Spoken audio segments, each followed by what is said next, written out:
Assalamualaikum warahmatullahi wabarakatuh. Hai, perkenalkan nama saya Wida Sadimulaya, mahasiswa S1 Akuntansi Universitas Muhammadiyah Yogyakarta dengan NIM 20250420155. Pada video kali ini, saya akan membahas fenomena terkait child free menurut sudut pandang Muhammadiyah, sebuah isu yang sangat ramai dibicarakan di era modern dan memunculkan berbagai sudut pandang di tengah masyarakat.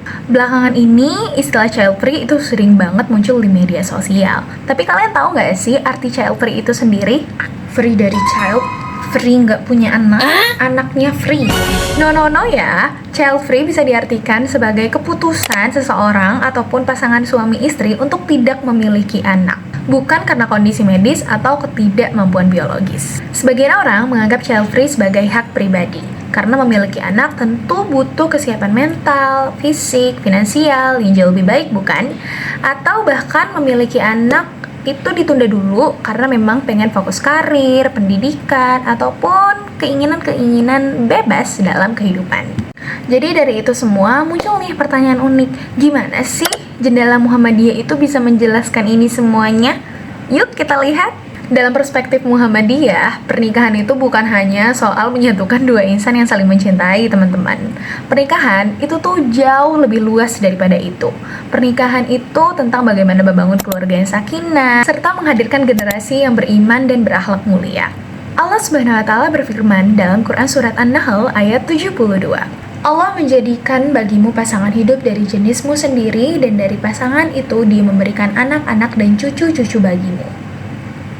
Dalam kajian Muhammadiyah, keberadaan keturunan merupakan tujuan utama syariat Islam yang disebut hifz an-nasl, yaitu menjaga dan melanjutkan keturunan. Jadi, ketika ada keputusan untuk tidak memiliki anak secara permanen, itu dipandang tidak relevan dengan tujuan utama pernikahan dan maqasid syariat. Tapi ingat ya teman-teman, Muhammadiyah itu nggak pernah ngajarin kita yang namanya menghakimi. Karena ya teman-teman, keputusan child free ini terkadang harus diperuntukkan oleh pasangan-pasangan yang mungkin memiliki resiko medis, masalah kesehatan, atau berbagai macam bentuk masalah yang berada di luar kehendak mereka. Jadi tentu berbeda dong dengan kondisi di mana pasangan itu secara sadar dan mutlak mau nggak punya anak selamanya. Dan Muhammadiyah itu tuh mengajak kita buat berpikir secara rasional dan proporsional dalam melihat fenomena ini. Faktor ekonomi, kesiapan mental, dan bagaimana kondisi keluarga tentu menjadi bahan pertimbangan buat teman-teman memiliki anak.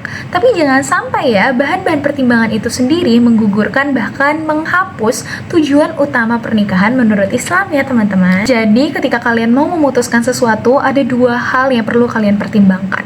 Yang pertama, apa yang kalian inginkan, dan yang kedua, itu apakah yang kalian inginkan itu selaras dengan syariat-syariat Islam. Jadi teman-teman, child free itu bukan hanya soal pilihan hidup, tapi bagaimana kita mampu mengutamakan tujuan dari pernikahan itu sendiri. Segitu aja dari aku teman-teman, aku Wida Sadimulaya, mohon undur diri. Wassalamualaikum warahmatullahi wabarakatuh. Dadah!